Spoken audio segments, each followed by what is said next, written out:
Beyond that, I think it was the path of when I first started learning about Sikh Dharma, and it was just the whole concept of Sikh Dharma was just so inspiring, that everything about it, I absolutely loved it. And the more I went on the path, the more that poetry would kind of come to me. I mean, a lot of the poems, I mean, some of them have been written with my, just my poetic skills, if you can call it that even. But you're very humble, yeah. Yeah, obviously. But a lot of the poetry just come through the soul. Like, it's just something that is, I want to express, but I can't express it, and the words would just come to me, and I'd write the words down. And then when I read back, I'd forget most of my poetry, but when I read back, I'd think, who wrote that? Because it wasn't me. Okay. So it's kind of like coming from the heart, and you feel it's like an expression of your soul coming out. And you have that same feeling yourself? Is that something that comes to you? Absolutely. By the way, you are brothers, right? Yeah, we're brothers. Right, okay, so there's that connection there as well. Yeah. Do you have you ever collaborated on a poem together where you've written a few verses and you've written a few verses? Yeah, actually we have. We've collaborated. I mean, what we normally, if someone's had a profound impact, then we tend to write a poem. What about them? About them and the experience, and just it's as a gift, So it's basically because it's a form of creating something. So it's nice to leave some sort of gift, and so we've done that on several occasions actually. People have visited, people that have hosted us, things like that. So obviously they're not published poems. Right, sure. Yeah, they're not published poems. They're not published. But they're all good things about people. Oh yeah. Mostly. Right, yeah. I'm sure you wouldn't go in that direction. Okay, so you got to 108, okay? Yeah. And then, as you said just now, good number. 100 is good. Yeah. Even 5 is good, But when you got down to it, you said, okay, got 100, probably a good idea to put it into a book, and then you've gone on to the print on demand, publishing, ISBN number, all the great stuff that you have to do, or there's a journey in its own right to get it to print it and to get it on Amazon.co.uk or wherever. So now you're in a position where you've got this book, which is a really fantastic book. So you had a thought about doing an audiobook. It was kind of a combination of conversations with certain people, me for example. But apart from that, humility. Did I say it was me? Anyway, no, but we kind of had a discussion, and we thought, well, why don't we do that, and also put it out to charity as well. Yeah. Right. So tell us a little bit about the charity where this particular audiobook is going to contribute towards. Yeah, the guy that owns the charity, we know him personally, Shitej Giwala, and he actually used to be a management consultant. He left his job to pursue his dreams, and that dream ended up being starting a school in Uganda. Okay, very good. And so the proceeds from the audiobook are going to go directly to building that school, and the particular village in Uganda where the school has been built is a very poor village. It's got quite a lot of health issues, HIV, AIDS, and so it's going to make a real difference to building that school, giving the kids an education that they wouldn't have otherwise had. It's going to make a real difference to their lives, so that's why we've dedicated it to that. That's very good. Yeah. He's also has his long-term vision is to create, I think it's 15 schools around the world, similar schools. I think they're mostly going to be in developing countries, so that's why we supported him. Okay, and kind of also follows the kind of Sikh aspect of selfless service as well. That you've done something, and then hopefully this particular book or it's audiobook in this case can actually help somebody else. And kind of helping them and not expecting anything back in return. you know. Yeah, absolutely. Yeah, absolutely. I mean, any help we can give towards that end is brilliant. And the fact that this audiobook has been produced, even by yourself, Dr. Savi, for free, and everyone has contributed for free. Yeah, absolutely. We get a really nice guest speaker as well. We had Mamta Bhatia in as well. She did some nice reading for us as well, which is good, And we had Indiecore doing the music, which is really brilliant. That's really very kind of her indeed. It's just all been generous, and I think it's just all win-win situation. Yeah, so I hope the product looks good. It sounds good as well. We went always up it. It doesn't sound very good. Yeah, we've already heard it. That's right. Yeah, okay. Well, you've heard some of the kind of raw edits, But hopefully, I wish you best of luck. If you're okay, we can play some of your poems on the show. Sure, yeah, that'd be really good. Yeah. Thank you very much for that. And maybe we'll just take some selections every now and again and put it on the show. Yeah, I'll put it on the spot. I didn't ask you that before. No, if that's all right. Yeah, thank you. We got it on video. We got it on video. We got it recorded, right? It would be really nice. Thank you very much for that, and we wish you the best of luck in all you do, because I think you've got fantastic dynamism. You're very optimistic. You're very inspiring. As per the book, inspired poems. They do actually inspire people.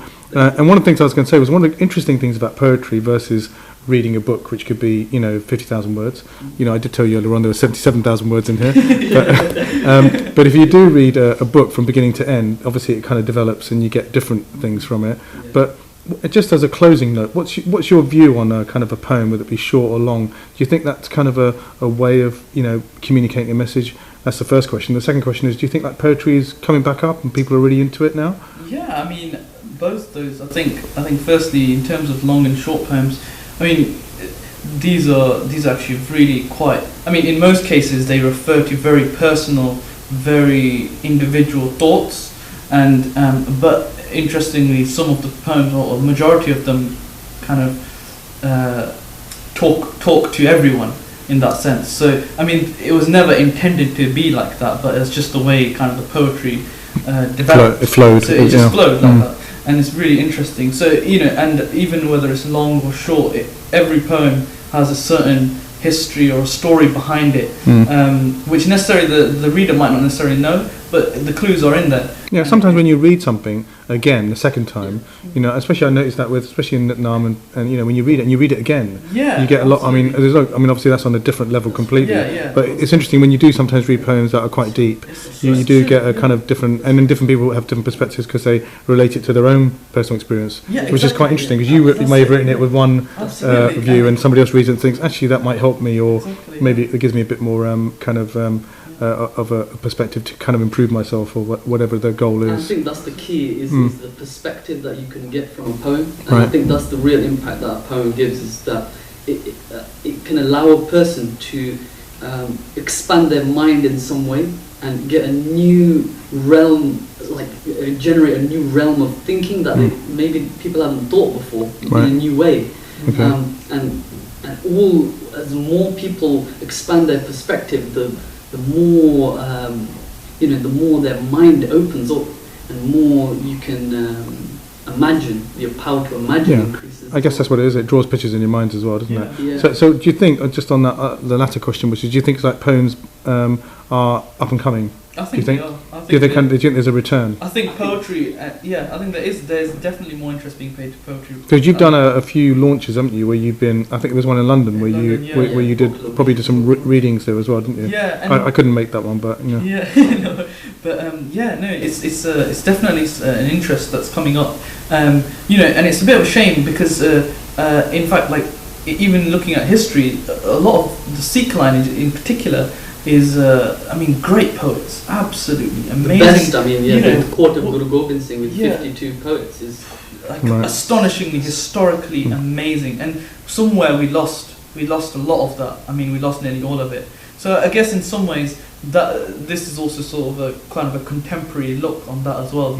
Keep to kind of build up again, maybe. Absolutely, and maybe encourage other people as well. And encourage other people. And I would encourage all the listeners out there to write their own poems. And nobody has to have any major skills in writing. You just write just how you can write. And how you feel. And how you feel. Yeah, absolutely. And try and express something that's sometimes inexpressible, which is emotional, sometimes is inexpressible. It's almost like in one sense. I mean, I've written a few, but when you go back and you look at the ones you've written before, you kind of, it's almost like a timestamp on them, isn't it? It's almost it's almost like a journal of your registered thoughts at that point, and then going forward. Right. So, and rereading them is a completely different experience. It is. Like while recording the audiobook, it's just been so interesting to go through and read all the poems again. It's, right. It's very, Excellent. very Okay, good. That's very good. And then kind of reading one in turn as well, isn't it? Yeah, exactly. And then putting different levels on it. Okay, well, thanks very much for joining us. We really appreciate it very much. Coming down all those hundreds of miles from the centre of England. I think it's in the centre. I really appreciate it. And this is a great book. We strongly recommend that you go and get this book. As I said before, I think we mentioned amazon.co.uk. You got a website as well, haven't you? Yeah. Spiritualpoetry.co.uk. Okay, great. And then the audiobook is going to be there in terms of, I think we're going to put a sampler on there, and then we'll be doing things to try and get the main full audiobook out in CD as well as downloadable. Yeah? Yeah. Right, good luck, guys. Thank you so much for coming and all your fantastic efforts today to produce the actual audiobook, and hopefully it will go far, as will your careers, as will the inspiration that other people get to kind of take their lives forward. Thank you. Thanks a lot. Thank you. Okay, so all we've got here, right, is we are now playing the background sound, okay? And what we want to do is, it's on a single track basis, which means that individual tracks are being played. So in case we want to bring in another audio, right, so we have, for example, part 3. This was recorded earlier, and this happens to be Mumtaz's voice. On the outside, people are pretty. You can actually hear it, right? Oh, yeah. On the outside, people are pretty, but on the inside, they are ugly. Right. On the outside, people talk deeply. Okay, so right now there's no noise, but or background noise. It's just purely the bass track that's being laid down. Yeah. So what we want to do is we want to decide whether this track would be more suitable, which is, for example, we just go back to our multi-track for a second and actually see this. This is something that we put together recently, which is just a backing, so we can play that individually. Right, so we just go into here and we just play that only, okay, and see what it sounds like. That's cool. Yeah, that's really cool. So you can hear that. So this is a sound loop that we created earlier on, right? Which we kind of formulated from somewhere else, but it would just be on a loop, right? Yeah. So we set the volume to be quite low on this, but we're only playing it a single track at a time, right? But we put both together, right? So we can do. But on the inside, they are sour. On the outside, people are loving, but on the inside, they are judging. Yeah, like a layer, absolutely, yeah. On the outside, people are But we open, can actually but on the inside, lower that they are volume or pick divided. that volume up. So we just stop that for a On the second. outside, people. We can actually have that sound there. So we've got the whole lot, and we'll just take the volume up a bit more, right? Okay. And just actually see what the difference will be like now. So we play it from here. Yeah. Outside, people are pretty. On the outside, people are pretty, What do you but on the inside, should it they be are louder? Should ugly. it be On the outside, people talk deeply, but on the inside, should it they be are like a shallow. lot more layered in the background? On the outside, people are tall. Probably a bit But lower on the layered inside, in they the are background. small. So is this better if it's low? On the outside, Yes, it's people are better. Yeah, charming, it's better. Because it's lot more but on the chill. inside, they are withdrawn. Exactly, yeah. Enlightenment, a series of realizations, making you lighter, lighter, and lighter. Fulfillment, being fully filled with love, love, and love. Courage, being courageous every moment, moment, and moment. Royal radiance, seeing beauty in everyone, everyone, and everyone. Becoming. You must become the change you wish to see.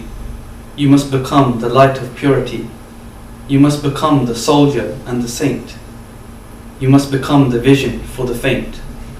That is your destiny. That is your velocity. That is your capacity. That is your surety. You must become the balance of earth and sky. You must become the habit of learn and try. You must become the beam of everlasting light. You must become the stream of unified might. That is your way. That is your path. That is your day. That is your bath. Yeah, so why we did the book? I remember quite a few years ago we started writing poetry as young children, and we just kind of kept those poems going. And a few months ago, we realised, well, that we had kind of over 100. So we decided to publish a book, and 108 seemed like a good number. yeah.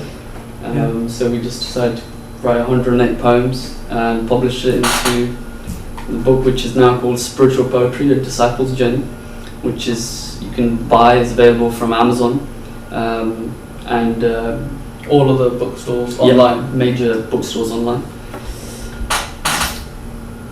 And the proceeds, what we're doing now is making an audio version of this book, and the idea is just because we want to really share this poetry, and this is a good way to share the poetry. The charity is called Iran Development Technical School, and it's currently in Uganda. All the proceeds from the audiobook will go to the charity, and that will help develop the school. The guy that's running it is a really cool guy. We know him personally, called Kittij, and he is his vision is to build 15 schools around the world in developing countries. Yeah. So also we've been lucky enough to have IndieCore give us permission to use the music in the audiobook as well. So make sure you buy the audiobook, like we said, or it's for a good cause, and enjoy it and share it.